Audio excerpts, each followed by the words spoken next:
শাসন করার যদি কখনো দরকার হয়, স্বামী হোক আর স্ত্রী হোক বা সাধারণ মানুষের ক্ষেত্রে এটা প্রযোজ্য। রাগের মাথায় কখনো শাসন করবেন না। শাসন করতে হলে মাথা গরম হয়ে গেছে, একটু সবর করবেন, ঠান্ডা মাথায় শীতল মাথায় তারপরে শাসন করবেন। যখন রাগ উঠছে তখন কিছু বলতে যাবেন না। আপনার রাগ উঠছে আজকে, আপনি নিয়ত করেন আগামী 24 ঘন্টা পর এটার আমি বিচার করব, একটা বিহিত করব, এটার আমি কিছু একটা করে ছাড়বো।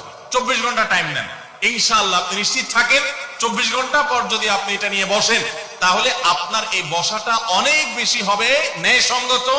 এটাতে কোনো প্রকার সীমালঙ্ঘন থাকবে না, রাগের চোটে অন্যায় আচরণ হবে না, জুলুম হবে না, বাড়াবাড়ি হবে না, যথাযথ শাসন হবে। যে কোনো মানুষের ক্ষেত্রে এটা প্রযোজ্য। আপনার একটা ছেলে এমন কোন অন্যায় কাজ করছে, আপনি এখন তাকে মাথা হট হয়ে গেছে, এখন শাসন করতে গেলে জুলুম হয়ে যেতে পারে। একটু সবর করেন, সময় নেন, দেখবেন রাগটা প্রশমিত হয়ে লেভেলে চলে আসছে।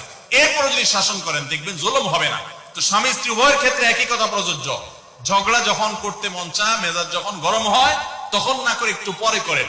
আমি সৌদি আরবে প্রবাসে যখন ছিলাম আমি দেখেছি অনেক বাংলাদেশি ভাইরা, তখন নেটের এত বেশি প্রচলন ছিল না, তারা মোবাইলে একটার পর একটা কার্ড রিচার্জ করতো 50 রিয়াল 100 রিয়াল দিয়া। কেন?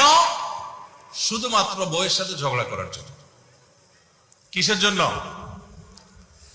কারণ কথা বলতেছে, মনে করেন কোন একটা বিষয় নিয়ে তুমুল বিশ্বযুদ্ধ বেঁধে গেছে দুজনের, এখন এই পাশ থেকে ওই পাশ থেকে কথা চালাচালি ঝগড়াঝাটি চলতেছে, চিল্লানি চেঁচামেচি, হঠাৎ করে লাইন কেটে গেছে, ব্যালেন্স শেষ, দৌড় দিয়ে চলে গেছে দোকানে, এই তাড়াতাড়ি একটা কার্ড দেন ভাই, তাড়াতাড়ি রিচার্জ করতেছে। কেন? তাকে এখন কি করতে হবে? অসমাপ্ত ঝগড়ার সেকেন্ড ইনিংস শেষ করতে হবে। আবার কার্ড শেষ হয়ে যাচ্ছে, ইনিংস ঘোষণা হয়ে গেছে, আবার যে সে কার্ড রিচার্জ করে থার্ড ইনিংসে ঝগড়া করছে।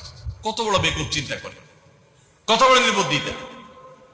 এই ঝগড়াটা স্বামী স্ত্রী দুই জায়গায় থাকেন, ফোনে যদি ঝগড়া হয়, আমি বুদ্ধি দেই যে ফোনটা যখনই দেখলেন যে ঝগড়া শুরু হয়ে গেছে তখন সাথে সাথে মোবাইলটা অফ করে ফেলেন। অফ করে 3 দিন মাত্র রাখেন, অন্য একটা নাম্বার বাটন ফোন দিয়ে আপাতত অফিসের কাজ কাম ছাড়েন, আর বউয়ের সাথে যোগাযোগের নাম্বারটা 3 দিনের জন্য বন্ধ রাখেন। 3 দিন পরে মোবাইলটা আস্তে করে ওপেন করেন।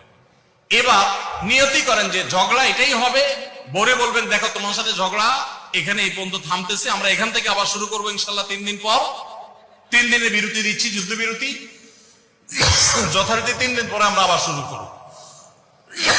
3 দিন পরে যদি শুরু করেন, আমি তো দায়িত্ব নিয়ে বলতে পারি, লিখিত দিতে পারি আপনাকে, 3 দিনের পর যখন আবার নতুন করে শুরু করবেন ইনশাআল্লাহ দেখবেন আগের ঝগড়ার যে দুইজনের একজনেরও আর কিছুই নেই।